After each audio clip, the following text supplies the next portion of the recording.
कैसे अपनी digital agency को स्केल करें। किसी भी एजेंसी ओनर के सामने सबसे बड़ा चैलेंज यही आता है।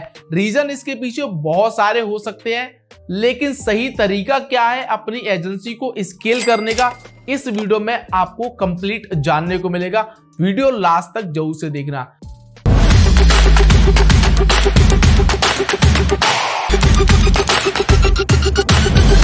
तो इस वीडियो में मैं आपको ये बताऊंगा कि कैसे सही तरीके से आप अपनी एजेंसी को स्केल कर सकते हैं और आप खुद ब खुद आइडिया लगा सकते हैं कि ऐसी कौन सी चीजें हैं जो आप नहीं कर रहे हैं, जिसकी वजह से आपकी एजेंसी ग्रो नहीं हो रही है।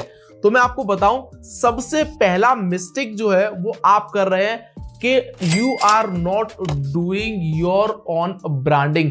आप अपनी खुद की ब्रांडिंग पर काम ही नहीं कर रहे हैं। इसीलिए मैं आपसे कह रहा हूं, वर्क योर ऑन ब्रांडिंग। आप अपनी खुद की ब्रांडिंग पर भी काम कीजिए। जो भी आपकी एजेंसी प्रोवाइड कराती है बेसिकली उससे रिलेटेड अपनी सोशल मीडिया पर पोस्ट डालिए, जिससे ऑडियंस इंटरेक्ट करेगी, उनको पता चलेगा अच्छा ये एजेंसी ये चीजें प्रोवाइड कराती है, ठीक है ना। तो इसीलिए मैं आपसे कह रहा हूं कि आपको आपकी खुद की ब्रांडिंग पर फोकस जरूर करना है। होता ये है कि आप लोगों की ब्रांडिंग पर फोकस करना स्टार्ट कर देते हैं, खुद की ब्रांडिंग भूल जाते हैं। आगे से आप ये गलती ना करें। Good relation with client. Client के साथ हमेशा अच्छा रिलेशन रखें। काम के साथ साथ आप उनके पर्सनल टच में भी जा सकते हैं, जिससे होता क्या है कि आपके साथ उनकी बॉन्डिंग अच्छी हो जाती है। उस बीच में अगर कोई थर्ड व्यक्ति भी आता है, वो कहता है कि हम आपके लिए काम कर देंगे, तब भी वो क्लाइंट आपको छोड़ करके नहीं जाता है, क्योंकि वो आपके पर्सनल टच में आ गया है, ठीक है ना। ये चीज आपको ध्यान में जरूर रखनी है, उनके पर्सनल टच में भी थोड़ा सा जाइए। साथ ही साथ आप उनसे ये भी कह सकते हैं कि अगर आपके जान पहचान में कोई हो जो इस टाइप की सर्विस आता हो, तो आप प्लीज मेरे को उनको रेफर कर सकते हैं, ठीक है ना। तो यहाँ से भी आपको क्लाइंट देखने को मिलते हैं। उस बीच में आप उनसे ये भी कह सकते हैं कि मैं आपकी सर्विस का थोड़ा सा कम चार्ज कर दूंगा या थोड़ा सा आपको ऑफर दे दूंगा, लेकिन मेक श्योर आप ये ना बोले कि मैं आपको कमीशन दे दूंगा, ठीक है ना। कि आप किसी को रेफर करेंगे तो मैं आपको कमीशन दे दूंगा, गंदा वर्ड लगता है। उस बीच में आप कह सकते हैं मैं आपको ऑफर दे दूंगा, ठीक है ना। तो वो कहीं ना कहीं अच्छा भी लगता है। इसके अलावा थर्ड पॉइंट जो है वो गुड सर्विस डिलीवरी। आप अपना जो सर्विस दे रहे हैं उसकी क्वालिटी को इंप्रूव करिए, ठीक है ना। इंप्रूव करेंगे तो वो ज्यादा अच्छा रहेगा। होता क्या, आप अपनी क्वालिटी की सर्विस नहीं दे रहे हैं, जिसकी वजह से नए क्लाइंट आपके साथ नहीं जुड़ पा रहे हैं, या ऐसा भी हो सकता है कि जो पुराने आपके क्लाइंट है वो छोड़ करके धीमे धीमे आपको जा रहे हैं। इसका मतलब यही है कि आप उनको क्वालिटी की सर्विस प्रोवाइड नहीं कर पा रहे हैं। तो ऑलवेज कीप रिमेंबर कि क्लाइंट को हमेशा गुड सर्विस दीजिए। तो आगे से आपको अपनी सर्विस की क्वालिटी को इंप्रूव करना है। अब मैं जो आपको अगला पॉइंट बता रहा हूं, ये ज्यादातर एजेंसी ओनर करते हैं, जिसकी वजह से वो फेल हो जाते हैं, अपनी एजेंसी को स्केल नहीं कर पाते हैं। वो क्या करते हैं, वो अपनी टीम बिल्डिंग पर फोकस ही नहीं करते हैं। इसीलिए मैं आपसे कह रहा हूं, बिल्ड योर टीम। अपनी टीम को बिल्ड करना स्टार्ट कर रहे हैं धीमे धीमे धीमे, ठीक है ना। आप अच्छे लोगों की टीम बिल्ड कर रहे हैं। मेक श्योर आपको ये ध्यान रखना, टीम दो तरीके से बिल्डअप की जाती है। एक होती है कि आपने टीम को ले लिया, ठीक है ना, आप सारी चीजें उन्हें खुद ब खुद सिखा रहे हैं। और दूसरा ये होता है कि आपने टीम तो सिलेक्ट करी है, लेकिन वो अच्छी क्वालिटी वाली टीम सिलेक्ट करी है, टीम बनाई है बेसिकली। तो होगा क्या, वो क्वालिटी की सर्विस क्लाइंट को दे पाएगी। तो क्लाइंट हैप्पी होगा, आप भी हैप्पी होंगे, और आपका टीम मेंबर तो हैप्पी है ही है, ठीक है ना। तो इसीलिए फोकस ये करें कि टीम हमेशा अच्छी बिल्ड करें, चीप के चक्कर में बिल्कुल ना जाए, क्योंकि चीप के चक्कर में जाएंगे तो वो सर्विस अच्छी नहीं दे पाएंगे। सर्विस अच्छी नहीं दे पाएंगे, इट मींस क्लाइंट के साथ आपके रिलेशन खराब होंगे। ये थोड़ा सा दूर का सोच के चलना है, क्योंकि यहाँ पे क्या करते हैं एजेंसी ओनर, सस्ते टीम मेंबर को हायर कर लेते हैं और उनसे काम कराते हैं, क्योंकि उनको कम पैसा देना पड़ रहा है। और जब कम पैसा देना पड़ रहा है तो वो अच्छी सर्विस दे ही नहीं पाएगा, क्वालिटी टाइप की सर्विस नहीं दे पाएगा, तो क्लाइंट आपके साथ डिसअपॉइंट हो जाएगा कहीं ना कहीं। तो ये चीज भी आपको ध्यान में जरूर से रखनी है। और मैं आपको जो अगला तरीका बता रहा हूं वो है कि आप अपने काम को आउटसोर्स भी कर सकते हैं। जैसे कि आपके पास 4 या 5 लोगों की टीम है, इसके बावजूद भी आपके पास बहुत ज्यादा काम आ जाता है, तो उस टाइम पे आप ऐसा तो नहीं करेंगे किसी भी टीम मेंबर को हायर कर लें, क्योंकि हो सकता है उस टाइम पे ही आपके पास काम ज्यादा आया हो, उसके बाद वो काम चला जाए, तो फिर आपको पता चले कि फुल टाइम बेसिस पे आपने टीम मेंबर को हायर कर लिया, तो उतना ज्यादा आपके पास बजट नहीं है कि आपको उनको पे कर सके। तो इसीलिए आप अपने काम को आउटसोर्स भी करा सकते हैं, ठीक है ना।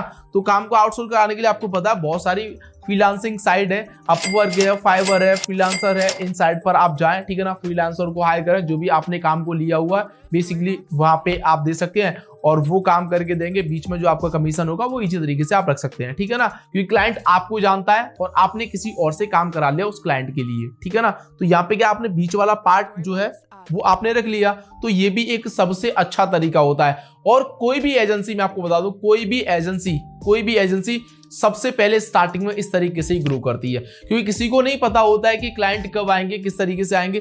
तो होता क्या है, क्लाइंट तो आ जाते हैं, मान लो कभी ज्यादा आ जाते हैं, कभी कम आते हैं। तो ज्यादा की कंडीशन में क्या होता है कि वो स्टार्टिंग में इस तरीके से फ्रीलांसर से काम करा लेते हैं, बिचौलियागिरी आप कह सकते हैं, बिचौलिया बनकर के पैसा रख लेते हैं। तो उससे क्या हो जाता है कि उनका बेसिकली बजट इकट्ठा हो जाता है, तो इन फ्यूचर वो अपनी टीम को फुल टाइम के बेसिस पर हायर भी कर लेते हैं। तो एक एजेंसी को स्केल करने का ये भी एक सही तरीका होता है। इनिशियल फेज पे बता रहा हूं, अगर आप बीच वाले फेज पर हैं या उससे ऊपर है तो ये भी आप तरीके और भी अपना सकते हैं। अब अगला पॉइंट ये है कि आपको क्वांटिटी पर फोकस कम करना है, क्वालिटी पर फोकस करना है। It means is that quality lead पर फोकस कीजिए, क्वालिटी क्लाइंट पर फोकस कीजिए, न कि क्वांटिटी क्लाइंट पर, ठीक है ना। ज्यादा क्लाइंट के लिए आप काम मत कीजिए, कम क्लाइंट के लिए काम करें, लेकिन वो क्लाइंट प्रीमियम क्लाइंट होने चाहिए, क्योंकि वही क्लाइंट आपको इतना अच्छा पैसा दे देंगे कि आपको बहुत ज्यादा क्लाइंट को बेसिकली फाइंड करने की जरूरत भी नहीं पड़ेगी। तो इसीलिए आप क्या कर सकते हैं कि अपनी सर्विस का प्राइस इंक्रीज करें, साथ ही साथ गुड क्लाइंट के साथ काम करना स्टार्ट करें।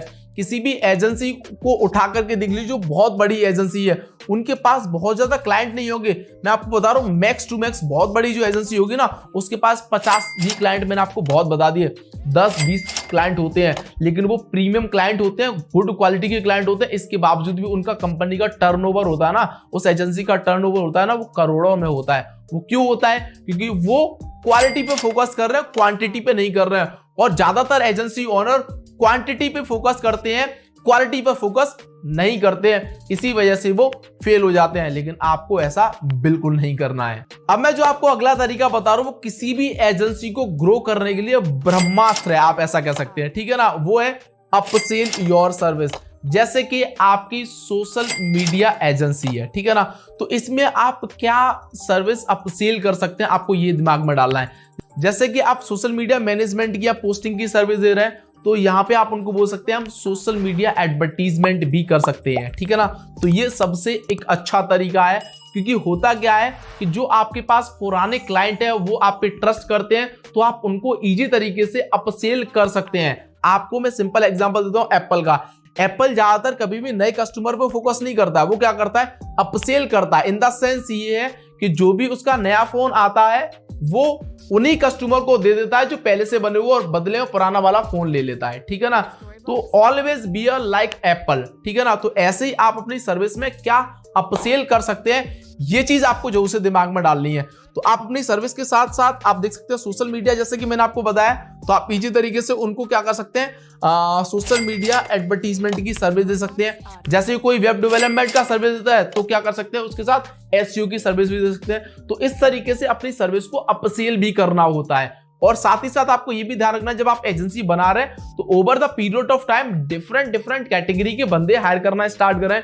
जैसे कि एसईओ का भी हायर करना स्टार्ट करें, उसके बाद में वेब डेवलपमेंट का भी हायर करना स्टार्ट करें, सोशल मीडिया का भी करना स्टार्ट करें, और एडवर्टीजमेंट का भी स्टार्ट करें। क्योंकि होता क्या है, complete agency in the sense ये है कि आप कंप्लीट सर्विस लोगों को प्रोवाइड करा रहे हैं। It means is that package पूरा प्रोवाइड करा रहे हैं। और पैकेज इन द सेंस ये, जो भी क्वालिटी लीड है ना, वो पूरा का पूरा पैकेज लेने में इंटरेस्टेड होती है। क्योंकि कोई भी अपने बिजनेस को ऑनलाइन लेके आ रहा है, इट मींस उसको ये सारी की सारी सर्विस चाहिए ही चाहिए, क्योंकि उसको एक चीज से काम नहीं बनेगा। उसको वेब डेवलपमेंट भी चाहिए, उसको एसईओ भी चाहिए, उसको सोशल मीडिया एडवर्टीजमेंट भी चाहिए, सारी सर्विस चाहिए उसको। तो क्यों ना आप ही दो, जब आपने क्लाइंट एक जैसे तैसे फाइंड किया है तो उसको सारी सर्विस देने में क्या प्रॉब्लम आ रही है, ठीक है ना। तो दो ना, प्रॉब्लम कहां है।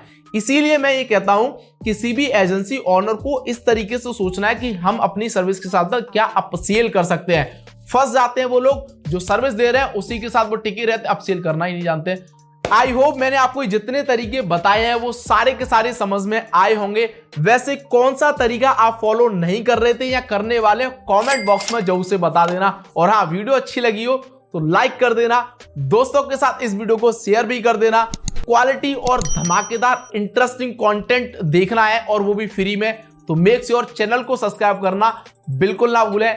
नेक्स्ट वीडियो में मुलाकात करेंगे, तब तक के लिए गुड बाय।